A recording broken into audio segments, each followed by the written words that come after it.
All right. All right. Hello, everyone. We'll get started. So it's my pleasure to introduce our colloquium speaker today, Arjun Dey, who I think is well known to many of us here. But for those of you who may not know him, a brief introduction. He got his PhD in 1994 at Berkeley, working with high spin rad. And then went on to an NOAO fellowship and a Hubble fellowship. It's not the only one, I know. At Johns Hopkins and NOAO, and then became an astronomer at NOAO, now Noir Lab, and also has been for some time an associate astronomer at Stewart Observatory at the University of Arizona. And he's been a leader for a long time in studying high-redshift galaxies, a wide range of galaxy populations. He was awarded various prizes and awards, multiple Aura Science Awards, recently a Guggenheim Fellowship last year for his work across studying galaxy formation and cosmology. And he'll be telling us in particular about the work he's been doing that's very exciting, both current and future, with DESI, understanding galaxies local and far. So thank you, Arjun. Thank you, Phil, for that overly kind introduction. Let me see, can everybody hear me? Put this away.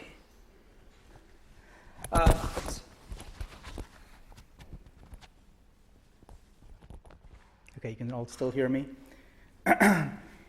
It's really wonderful to be invited here to give a colloquium. It's quite an honor, and it's always fun to see all my old friends. And well, they're not old. I've been friends for a long time, and it's really fun to hang out and chat with them.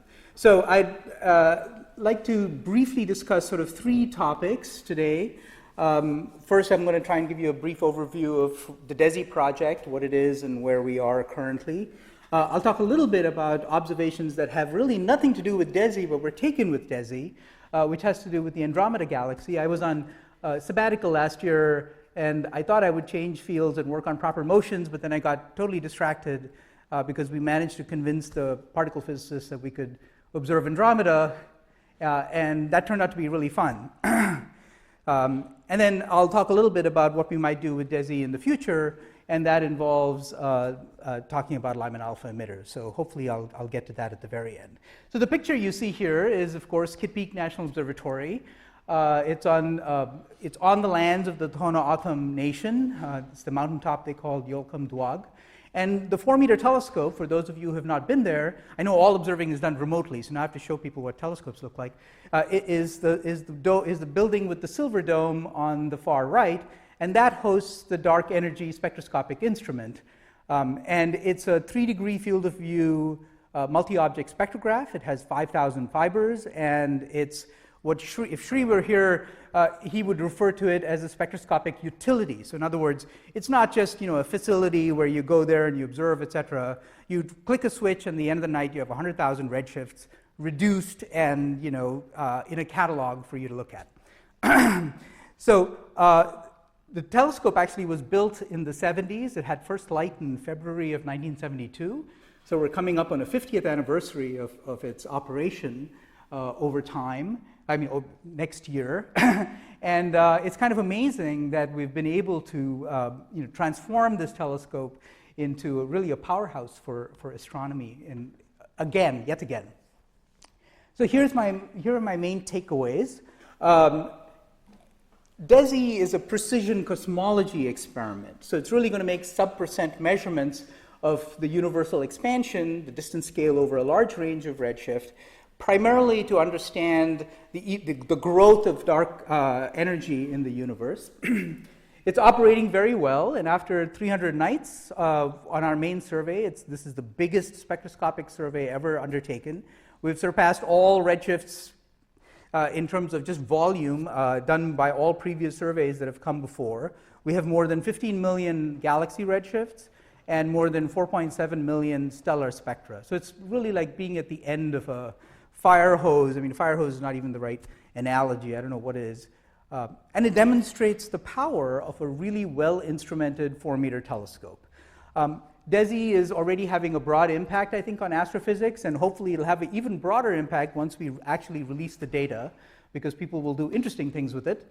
And DESI offers a new opportunity for studying galaxy evolution, both in our own backyard, as I hope I will demonstrate with the observations of Andromeda I'll show you, and at high redshift. And you can't see the bottom of the slide, but it says, the fun is just beginning. So I hope you'll all have fun in it. So why did we build DESI? Well, as you know, partly thanks to some people sitting in the audience, we live in a completely baffling universe. Over my career since graduate school to now, the main advance has been to really calibrate the precision of our ignorance. We started thinking that maybe omega was 0.3, and perhaps it was dark matter, perhaps it really was just baryons we couldn't see. And now we know that 96% of the universal energy density is completely mysterious to us. We have ideas of what it might be. Some of it we can sort of detect through indirect means, but in reality, we really have no clue what either dark matter is or what dark energy is, or whether it's just a modification to gravity.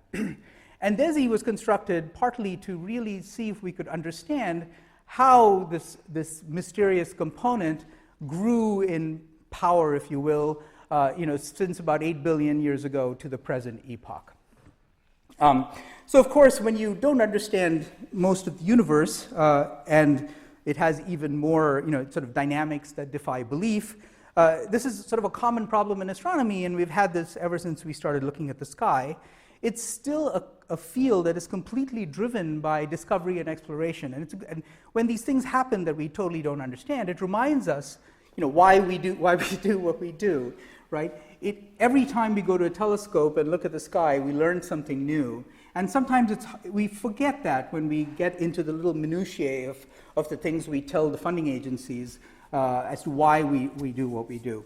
So when we don't understand anything, you sort of try and go and observe and learn what's out there. You try and measure and characterize it. I mean, that's sort of the basis of physics. You do it as precisely as possible, and maybe you construct a model that then gives you a prediction, and so you go and measure it more precisely, and hopefully you can break the model, and then round and round we go, right? But we're sort of, DESI, I think, is sort of at the second step here, where we're now trying to, we know that we have this, we looked for the deceleration parameter, and we found that it had an opposite sign, and so now we're trying to measure it as precisely as possible and see whether we can learn something from it. Fundamentally, it's really a mapping experiment, but we are hoping that it'll really lead us to clues about the nature of dark energy itself. So I wanted to take a step back and give you a bit of history, a bit of personal history, I should say, because this has been an endeavor that has been a long time in the making, at least from my perspective. So in 1998, Joe Najita and Sam Barden and I sort of tried to make the case in a white paper for a spectroscopic facility that would just be dedicated to large spectroscopic surveys of the sky. And we wanted to do this partly because we saw that there were many imaging cameras coming online. They were all producing lots of photometric targets, but really to do astrophysics, you can't do this from pictures for the most part. So you need what again, like Sri would have called a utility. So we were admonished that this was a dumb idea and that there were plenty of existing large aperture telescopes, and trying to get money to build a new one was almost impossible. And that was correct. So we set to redesign this whole thing for the Gemini telescope, so for an existing 8-meter class telescope. And that gave rise to this project called CHAOS, which politely was nicknamed Kilo Aperture Optical Spectrograph, but had a much more powerful name in the background. And that led to a feasibility study that we did for the Gemini telescope, even though it was not really a very popular idea because Gemini had just come online. They really wanted a narrow field infrared optimized capability, and we were proposing to rip it all apart and do something very different with it. But anyway, partly because of public pressure, they made us, they asked for a feasibility study and then a conceptual design study. And in 2010, or somewhere between 2008 and 2010, they changed the entire design to be for Subaru. So the idea was that there would be a partnership between Gemini and Subaru. Subaru would host the multi-object spectrograph. Gemini would give them time for narrow field astronomy. And then in 2010, they decided not to do it at all. But at that point, the project was sort of already going on Subaru and turned into Subaru PFS. That was the origin of Subaru PFS. So I was very dejected in 2010, and David Schlegel called me up on my birthday and said, "You're an idiot." He gave me very wise advice. He said, "Why are you trying to build this on telescopes you don't control? Build it on the telescope that's in your backyard." And so we wrote the Big Boss proposal to transform the 4-meter into doing this, and that's where we are today. So Big Boss is essentially what became DESI, and it's our first light, which of course you can't see because the light is too dark and below the horizon here. But that says first light October 22nd, 2010. Okay, so what is DESI? We sort of replaced significant parts of the 4-meter telescope. We took the top end and put a new ring on top to hold the new prime focus cage, effectively, that we took off the old prime focus cage. It held a new corrector that delivered a 3.2-degree telecentric field of view and a new focal plane that had robotically positioned fiber positioners, about 5,000 of them, that we could position very precisely on astronomical targets. Pardon me.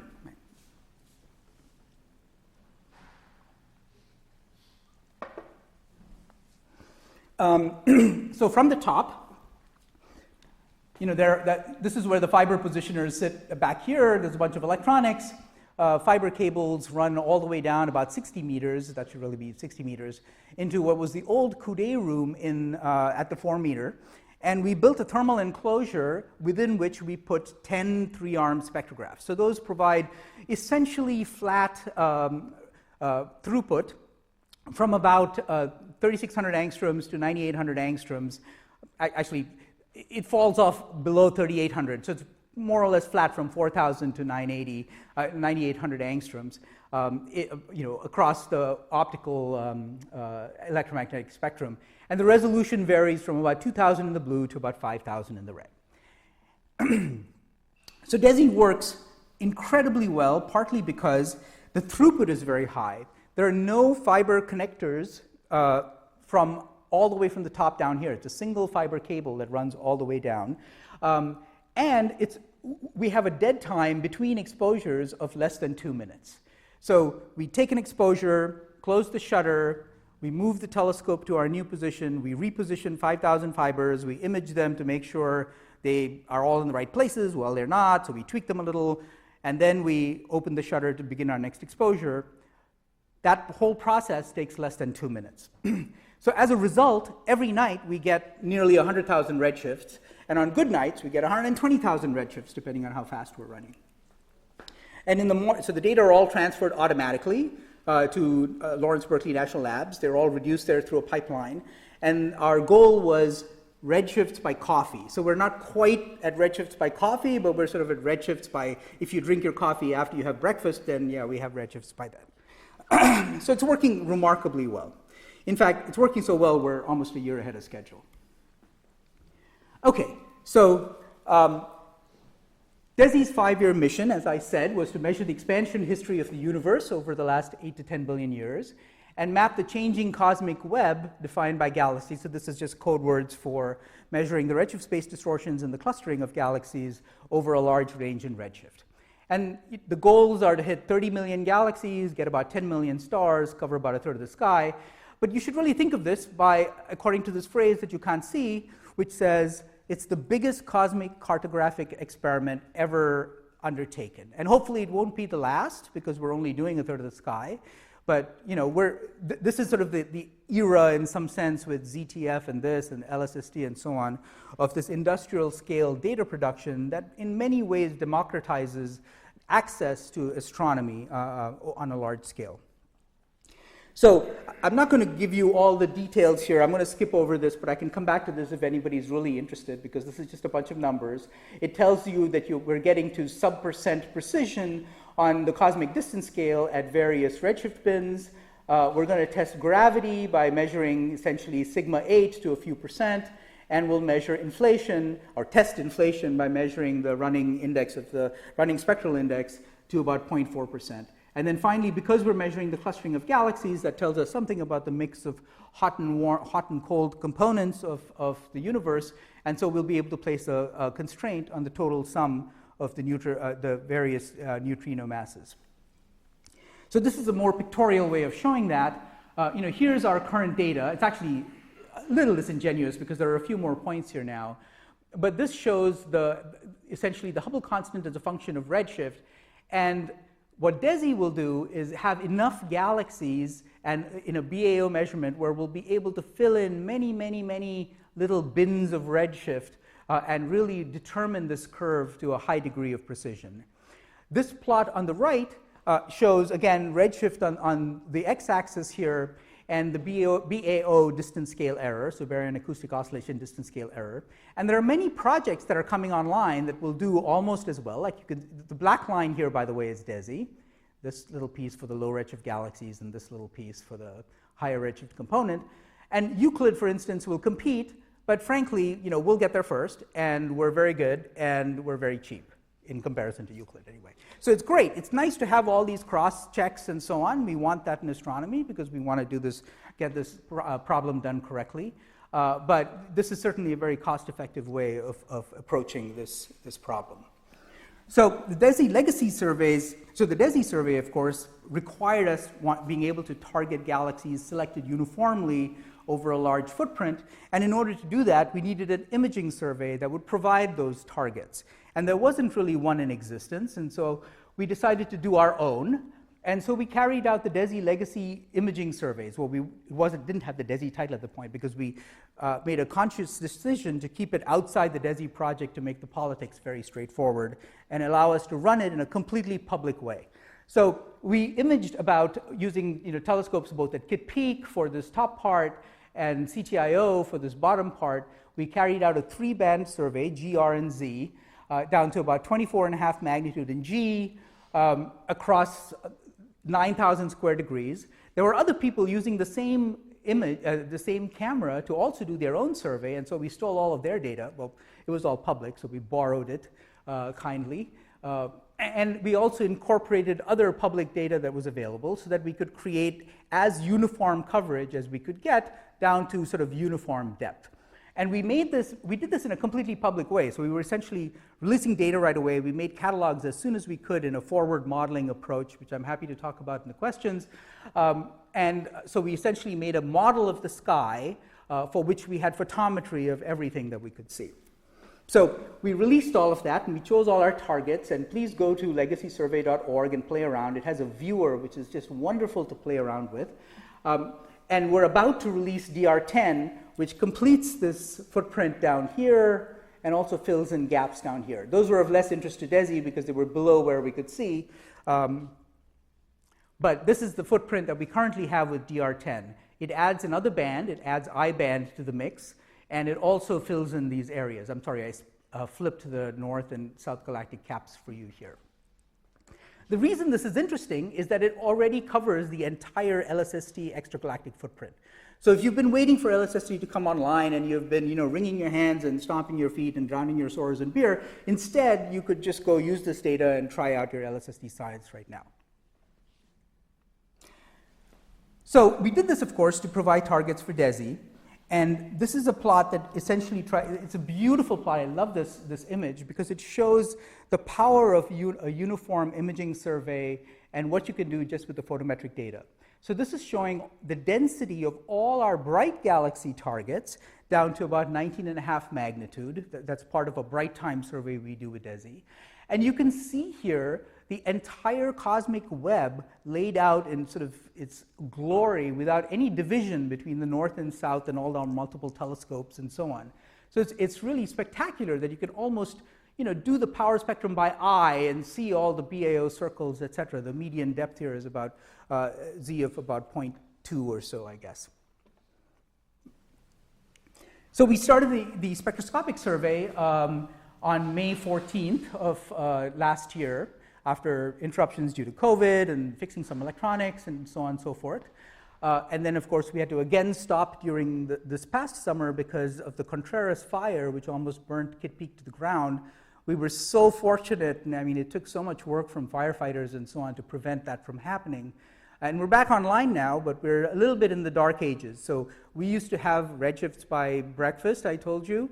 But now we take data all night. Now we have to get in a car, drive the hard disk down to Tucson, where we then load it onto a computer and then transfer. So this whole process now takes several days, as opposed to, so we're really back to almost writing exabyte tapes or 6250s or something like that. But nevertheless, the survey at least is running at the same rate. The red areas here are the regions we've covered. The Bright Time survey, which does the bright galaxies, and the galactic survey I'll talk about, is already 43% done, and the dark time survey is about 30% done. So we're essentially a year ahead of schedule at this point, which I don't think I've ever been involved in a project, let alone my PhD thesis, which some of you know about, where I could have said that, right? We were usually running about 4 years behind schedule on those, especially the last one. So here's where we are. Gosh, is there something I can do to change the slideshow here? That doesn't help either. All right, well.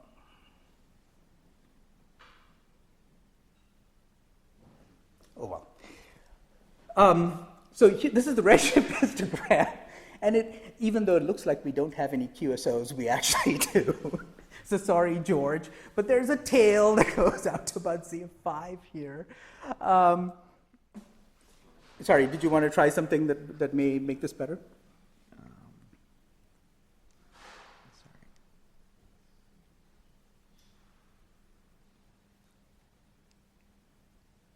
We've got which side is it coming out on? Oh, there you go.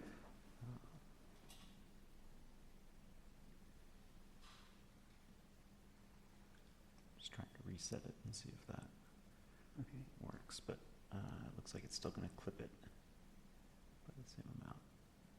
Nope, now. All right, well. Let's try it and see if that helped at all. I don't know if it did. I'll find it here.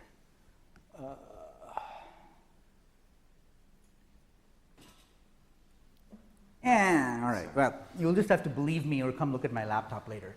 So the redshift distribution for DESI is very odd because it includes this bright galaxy sample, which is basically peaks around redshift. This is redshift 1 here, by the way. So this is about 2/10 or so. And then there's this luminous red galaxy sample that is out to redshift about 1, the emission line galaxy sample, which goes out to redshifts of around 1.4, and then a long tail of QSOs, which go out to redshifts about 3 and a bit. So of those, this is actually from March of this year, and the scale here is in millions, as you can see. This is 1.5 million in each of these 1/10 of a redshift bins. So it really is quite incredible what we've been able to get in 300 observing nights, essentially, since May of last year. Here's a sample of our spectra. Now, these are all relatively bright galaxies, so this was for a press release, so I'm sorry that they are not at the 24th magnitude objects yet. But here's one that's 23rd magnitude. You can see the O2 doublet. The resolution of the spectrograph was picked so that we could split this, so that we could clearly say that this was not H alpha or anything else. It really was O2, and it's worked remarkably well. And the fact that this is black here is not really true. There's a little dot in there that's the emission line galaxy candidate. So it's working very well. Here's our redshift list. You're probably getting bored of this by now because it's just a large number, big numbers for galaxies and for stars. But what is remarkable is because the data are reduced automatically and we get redshifts in a catalog, you can almost do science with very little work. So this is the BAO peak. You can't see the scale below, but it goes from about, there's no upper scale here, but it goes from 0 to about 200 on the bottom here in terms of megaparsecs. And you can see the BAO peak both from DESI, which is just the LRG, the luminous red galaxy sample, that's the red line, and this other line here was from the EBA. Ooh, awesome! Thanks, Greg. Okay, so now I can't even lie about what's on the axes anymore. And so you can see that, just with 1/30th of the data, you can see the BAO peak, which we struggled for so long to try and detect with the Sloan data and everything else.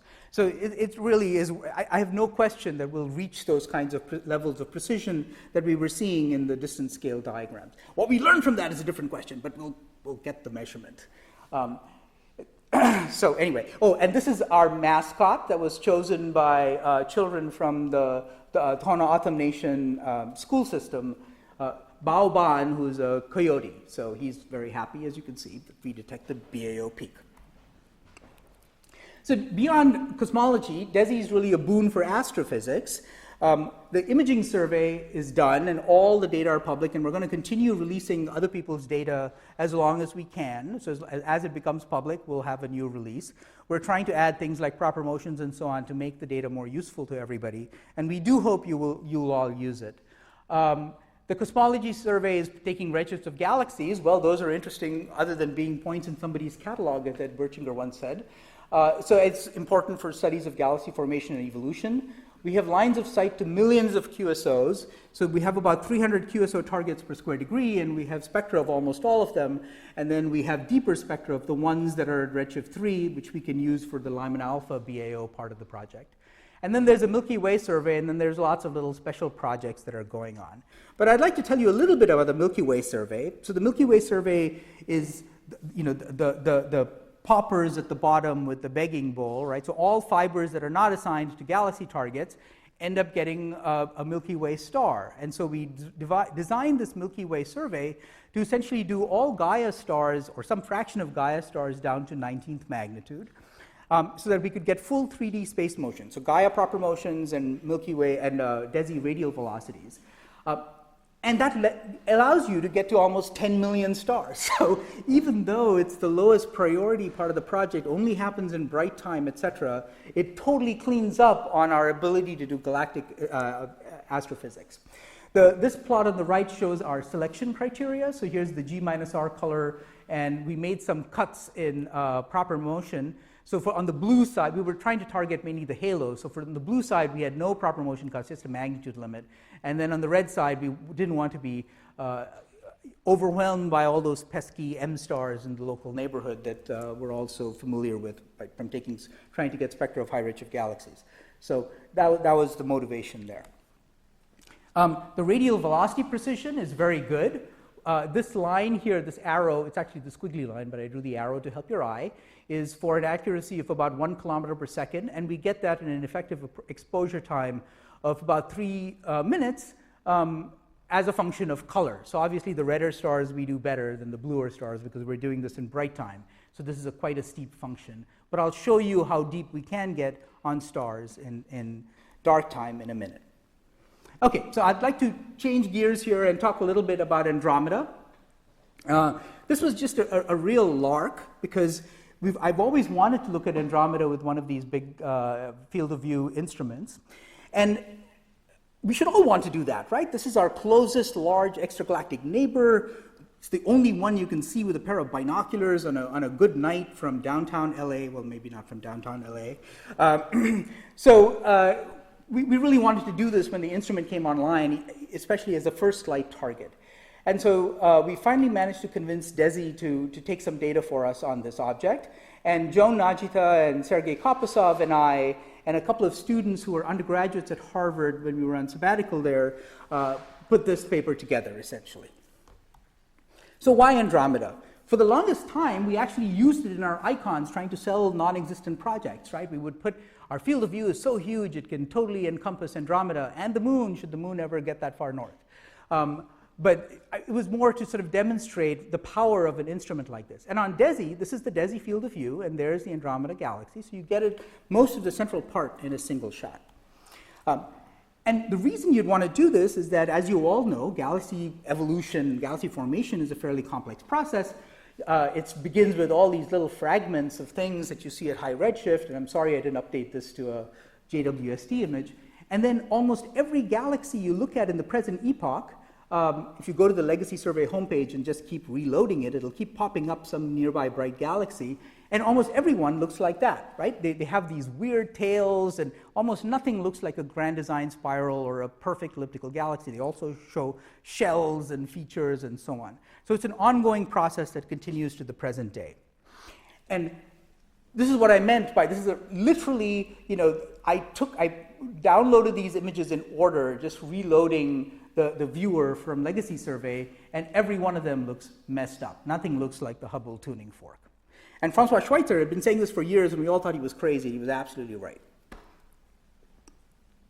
So our galaxy also shows evidence of having undergone many mergers. If you look at the angular momentum of stars versus the energy of stars versus their angular momentum, you don't see a phase space that's completely filled in nice uniform ways. It's basically Liouville's theorem it's shown you in great detail, right? It has all the structure that's laid out. This is from a paper by Rohan Naidu and his collaborators looking at the stars from the H3 survey and Gaia. And you can essentially start to pull out all kinds of features here, and some with increasing imagination.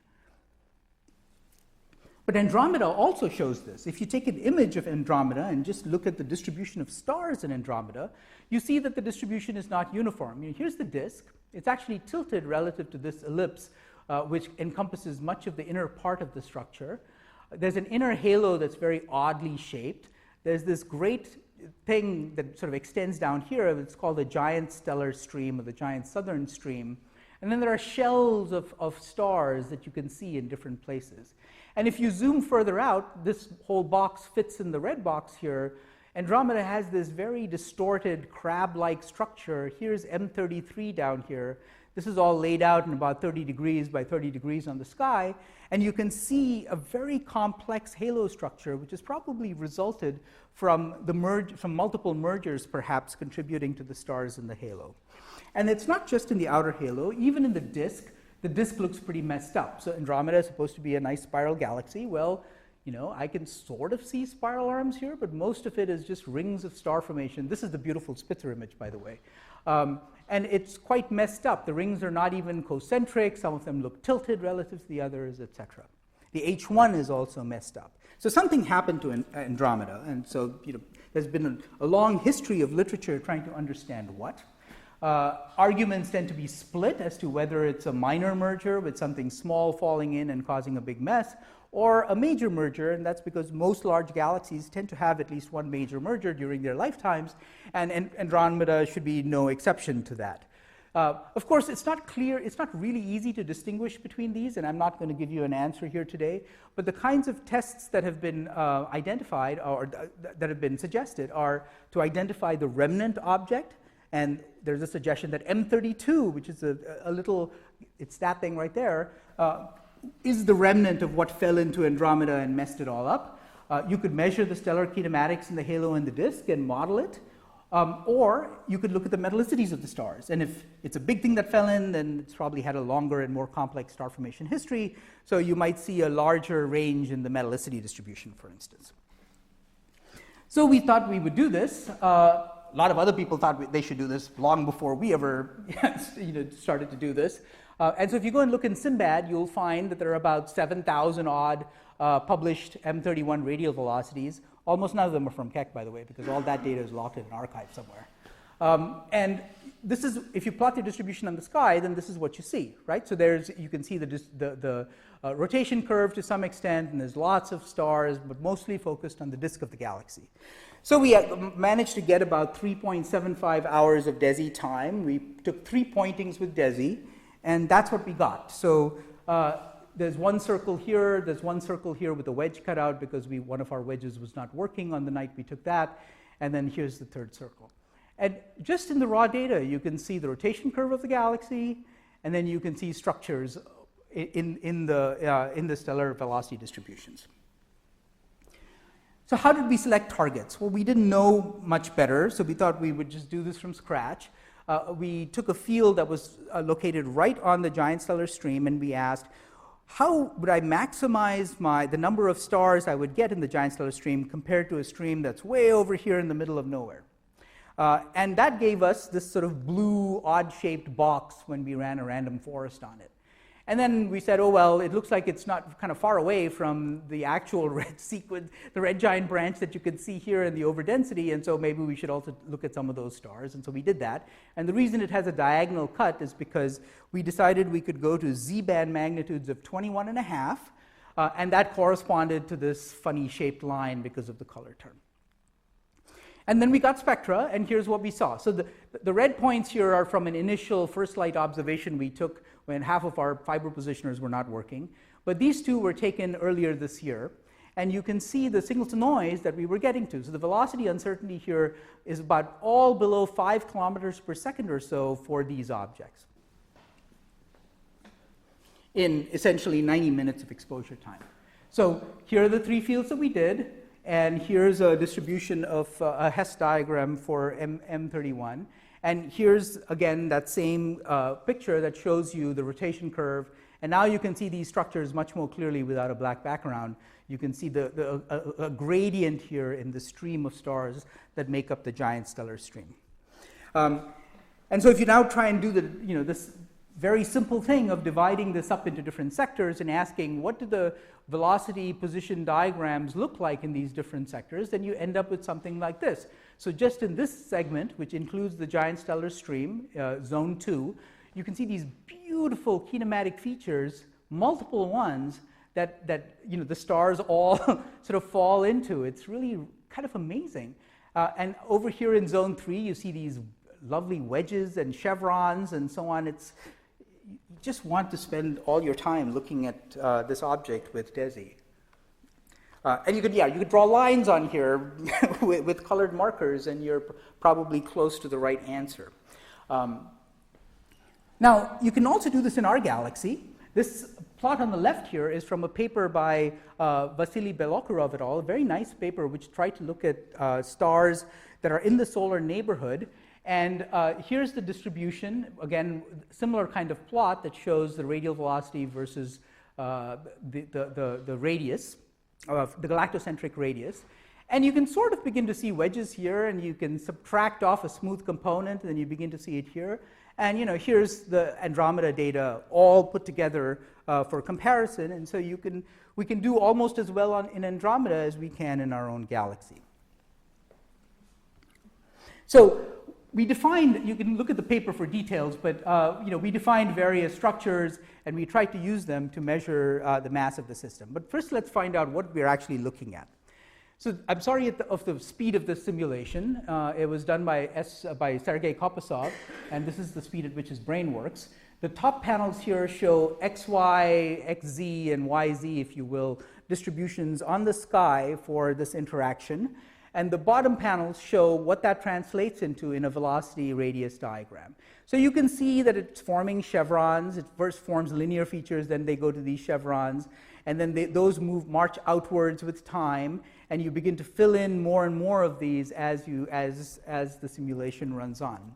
So galaxy mergers naturally form these kinds of structures, and we've known that for a long time, ever since we first started doing n-body simulations. By we, I mean we, the grand astronomy universe of we. So this is from a paper by Hernquist and Quinn, and you can see their radial velocity radius diagram up here. There's a long structure that looks like the giant stellar stream, and then shell A and shell B, and you can see as the object begins to lose energy and settle down into the center, it forms these subsequent shells. And there was a very nice paper by Pop et al. That was looking at this from the illustrious simulations that also shows these similar kinds of features. And I'm showing you this simply to sort of orient, it helped me build intuition as to what we were seeing. So we tried to do the same sort of thing for Andromeda. Other people had done detailed models of this in the past. And so this is based on simulations that were done by Fardal et al. In a set of pioneering papers, and then followed up by Kirihara et al. So what you're looking at here are just the stars from the progenitor, if you will. It's kept in the center of the camera frame. And it's fallen into a potential, which you can't see, which is the potential of M31. And its first paracentric passage produces this long tail, which is the giant stellar stream. Then it goes through the center and begins to form this shell.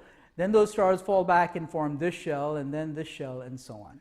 So The initial conditions of this were identified by Fardal and these other papers to best reproduce M31 from some particular angle. So we just ran it, again, none of these simulations are easily available. So if you want to do this field, you have to actually go do everything yourself, which is kind of a pain. But we'll make this all public so everybody can use this. So here's a cross-section of the distribution of these points in a sky after about 977 million years into that particular simulation. And here's the radius velocity diagram that you see. And you can see that it shows, it's not identical to the images, the data I was showing you for M31, but this is the kind of thing that if you could really model it well, you would have very good constraints on the overall potential. So just to make that point more clearly, here's a comparison again of some timestamp. I might have picked the wrong one here. These are all color-coded by the energy of the stars and the actual data on this side.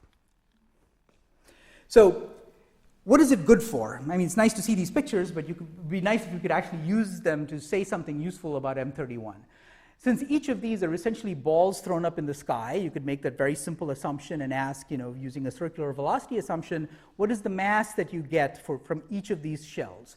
And those are the points that are shown here. And this estimate, which comes from a paper by Merrifield and Kuiken, or the methodology comes from a paper by Merrifield and Kuiken, we use those to estimate what the enclosed mass was at each of those points. And it's well known from simulations that this actually overestimates the mass by a factor of 2. This dashed line is from the rotation curve of M31, which should give us a good estimate of the mass. And you can see we're sort of in the ballpark within a factor of 2. So we also did a somewhat more sophisticated thing. We assumed that the stars in the giant stellar stream are distributed linearly in energy, which is not a bad assumption actually from the simulations. And so we then modeled just the stars in all the points that we had in our data using that model and derived constraints for the dynamical mass of M31. And this is roughly what we got. And that's shown here by this blue the blue highlighted region there. So I don't want to tell you that this is the final answer, but it just shows you the power of these observations, right? With 3 hours, if we could get to this kind of accuracy, if you did a proper survey at a large number of radii, etc., you could really retire this problem for another galaxy other than the Milky Way, where you know the true dynamical mass inside these objects. Okay, so the other test, of course, is to ask, what is the metallicity in each of these structures? So I'm going to skip this slide for now. And here's the answer. So if I look at these 3 structures in one of those zones that I showed you before, that's outlined here, here's the metallicity distribution. So the metallicity distribution is relatively broad. The blue stars come from the GSS, these green and red come from these other 2 structures, and now we have marginal data at best, or small numbers of stars, I should say. But the amazing thing is that the metallicities here stretch from about 0 to about -1.5 or so. And this is low signal to noise data, but I suspect that our errors on the uncertainties on our metallicities are only about 0.2 of a dex or so, and yet we're spanning this large range of metallicities. And what's also kind of remarkable is that we don't see any evidence for a gradient. Now that may be because we're biased and we didn't sample the blue part of the red giant branch, and we're going to go and try and rectify that not this fall, but the next fall. Okay, so in summary, let's see if I can, there we go. So in summary, kinematic structures are very clearly visible in M31 with the minimal application of DESI observing time. This plot on the right is showing you RA, DEC, and velocity in this axis.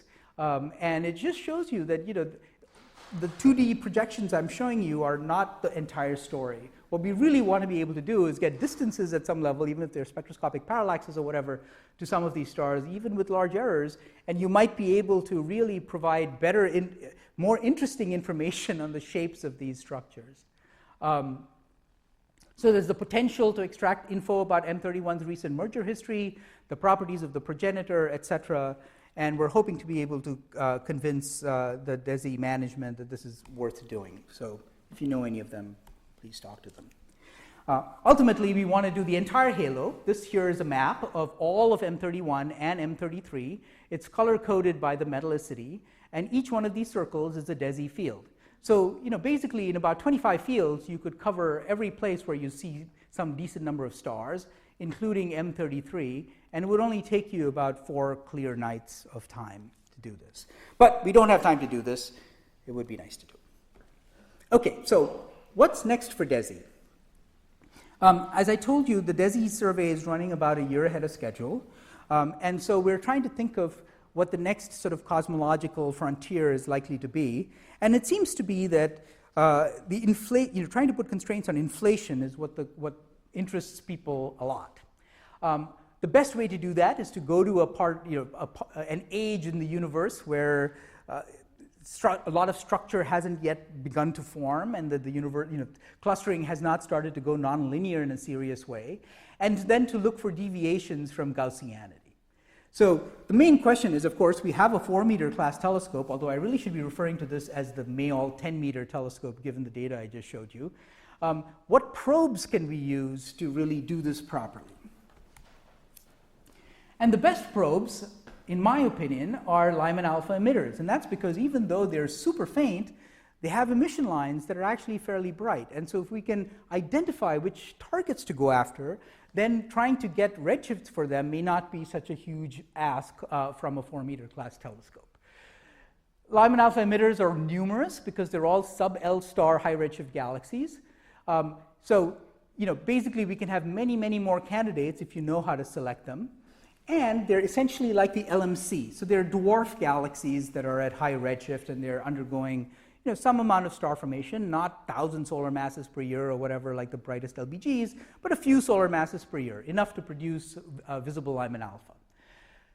So of course we need to establish how well these are actually tracers of the large-scale structure distribution, and we don't know the answer to that. There have been many studies that have tried to do the angular clustering. There have been some that have tried to use a redshift distribution measured from a few hundred spectroscopic objects. But we really want to know the answer on a large scale and to see whether there are any biases that occur because Lyman alpha emitters in clusters have weaker Lyman alpha than outside, or vice versa, or whatever. We really don't know the answer to that question. There have been some papers claiming both sides of that issue. So there happens to be a survey, which I'm one of the co-eyes on, but it's being run by Sue Lee and Eric Geweiser. It's called the Odin Survey, the 100 square degree DECAM imaging in narrowband. It's a little tortured name, but it's about 20% complete, and it basically, actually now it's about 50% complete. This is an old slide, I apologize. And it's basically trying to target Lyman alpha emitters at 3 redshift ranges, redshift 2.4, 3.1, and 4.5. So we did a test to see whether or not we could detect Lyman alpha spectroscopically in these objects. I'm going to skip this slide. Sorry, there were a lot of points here that I did not make, but I can come back to them since I'm running out of time. And the answer was spectacularly good, right? So here's essentially a stack. The black line here is a stack of 900 odd spectra in this particular case. I think the one tile we did, there we go. I'm sorry why these are not in order. Here's a stack of 1,600 spectra of Lyman alpha emitters that came from a single DESI pointing of about 2.5 hours. And the detail that you can see in here is quite amazing, right? So there's lots and lots of absorption lines. You can see emission lines. This is carbon-3. You can see the helium line here. There's oxygen, and so on and so forth. These are all signatures of low metallicity galaxies. And some of the wiggles in the absorption features here are what you see in the spectra of B stars. So, sorry, I'm going to go back to this plot. This is an earlier version of the stack that we had.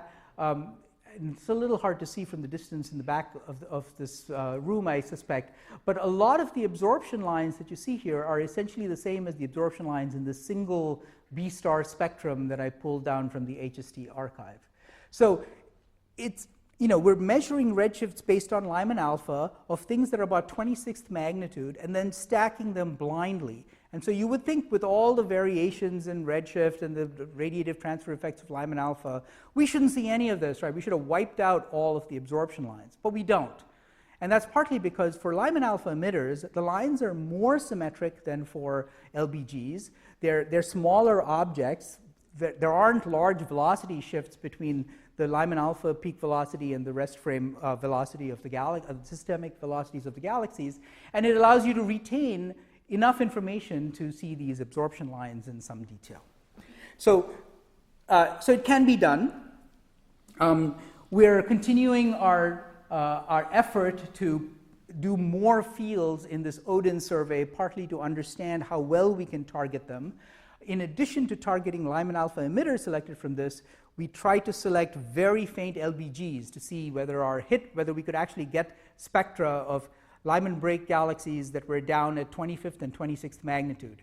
And it turns out that your hit rate with 25th and 26th magnitude LBGs is higher than the hit rate at 22nd magnitude. And that's simply because the 22nd magnitudes, 90% of them are continuum-only objects. Here, more than 50% of them are line-emitting objects. And so you can get redshifts for these pretty easily. You just need a deep survey of a large piece of sky that allows you to select LBGs. And LSST would be that if it came online early enough. So we're working on trying to see whether we can do intermediate band surveys or something over a large area for DESI 2. Okay, so, sorry, I'm going to skip all of this because I already talked about that. So what comes next? Here's our current plan. Like I said, we were supposed to run till 2026, but I think we'll be done with the main DESI survey by 2025. Then we'll go into a stage where with the same hardware, we'll try and have an extended period for a second survey where we will try some of these tests at high redshift. And that will lead into what we're calling DESI 2, which we hope will come online in mid-2028. The goal there is to have an upgraded focal plane where we double the number of fibers that we currently have. So we have 5,000. We're hoping to go to about 11,000. And that'll allow us to both do a higher density survey of our own galactic halo and also do surveys of the high redshift universe.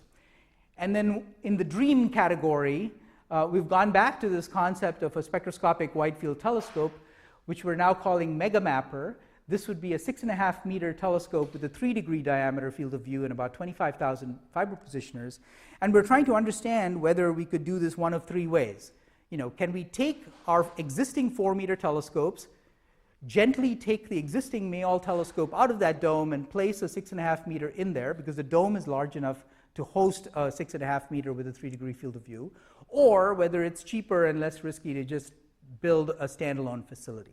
Of course, ideally, we would like this to be in the southern hemisphere where we could also provide spectroscopy for any LSST spectroscopic target, but who knows? It depends on the availability and money and so on and so forth. So I'll stop there. I've been talking for a long time and I'm hoarse.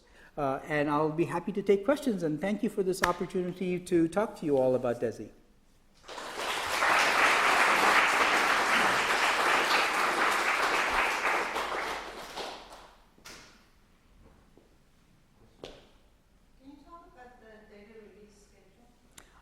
So right now, we think we'll have what's called the early data release in early next year. So by early, I mean anywhere from January to April. I don't know what that's going to be yet. And that will release all of the spectra that we took during what we called our survey validation phase. So there we did deeper pointings than most of our current survey. And very dense sampling. And we did that in Cosmos and Coma cluster and various fields around the sky. So all of that data will become public first. The DR1, which will be the year one data, we hope is going to be out by December of next year. And the group is very focused on the cosmology results. So I think 90% of the astrophysics cream will remain unskimmed by the time the data come out. And I hope you will all grab it instantly and start using it. Yes, it will include everything, right. So it's just whatever we decide is our year one data, which will be October of this year or something. Everything before that will be year one data. That'll get packaged up, released to the community, to the collaboration, hopefully by January or so, and then they'll have a year to work on it before it's released, or less than a year to work on it before it's released to everyone.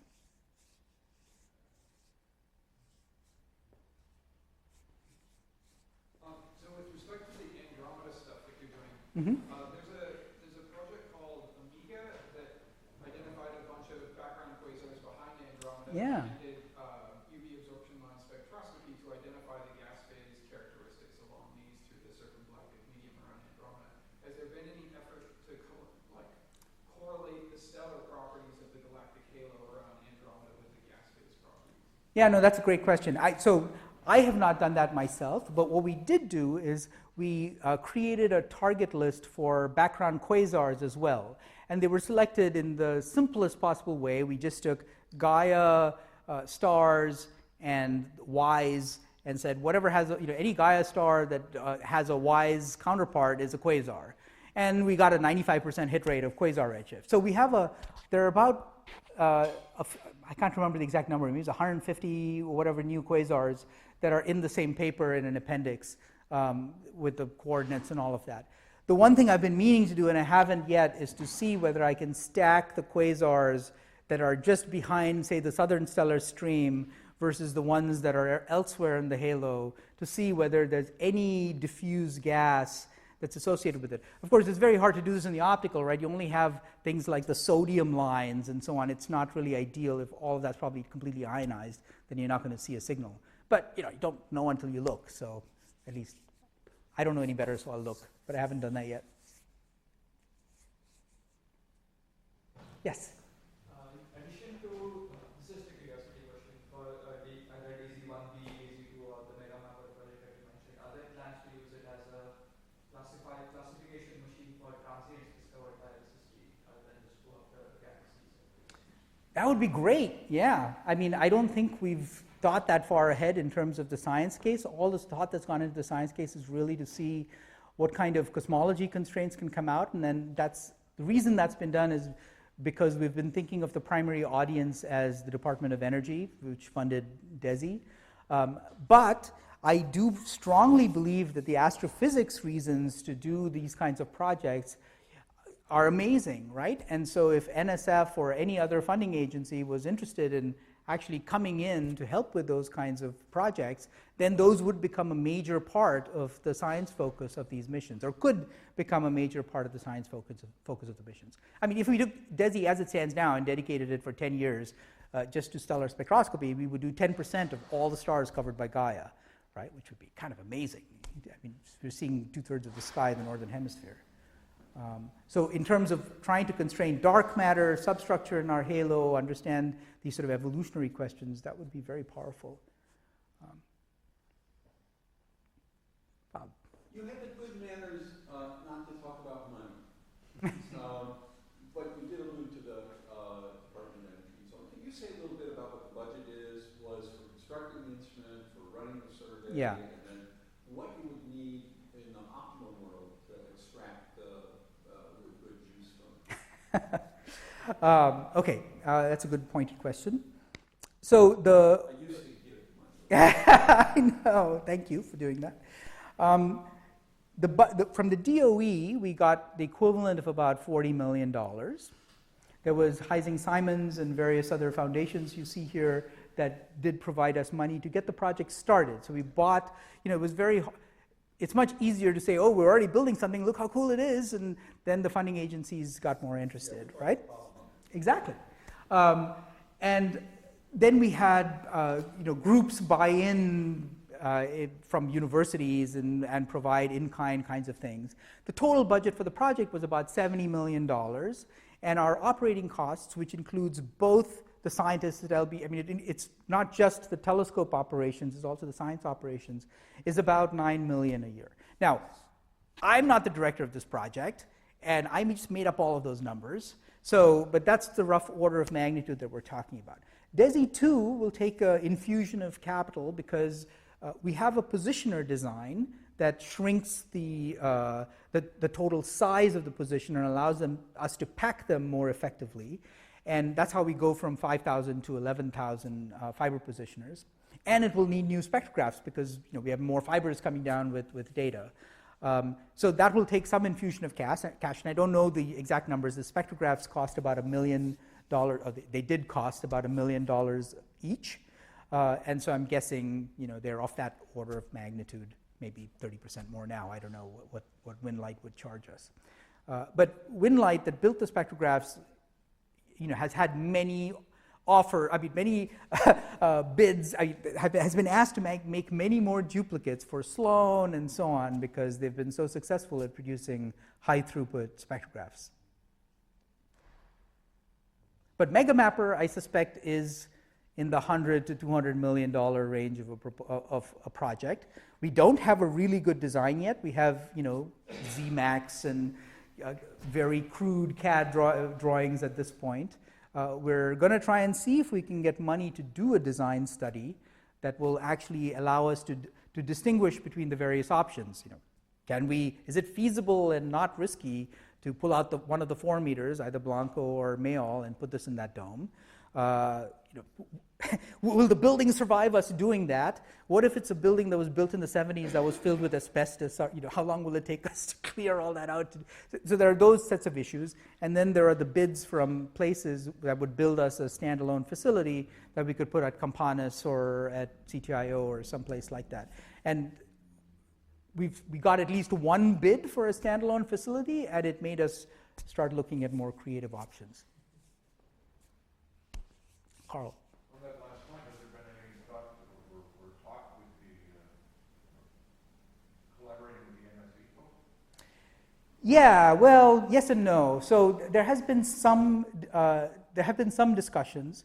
The problem with MSE, from the mission-oriented perspective of these kinds of programs, is that it's a very broad net. So they're going to do 20 different kinds of surveys.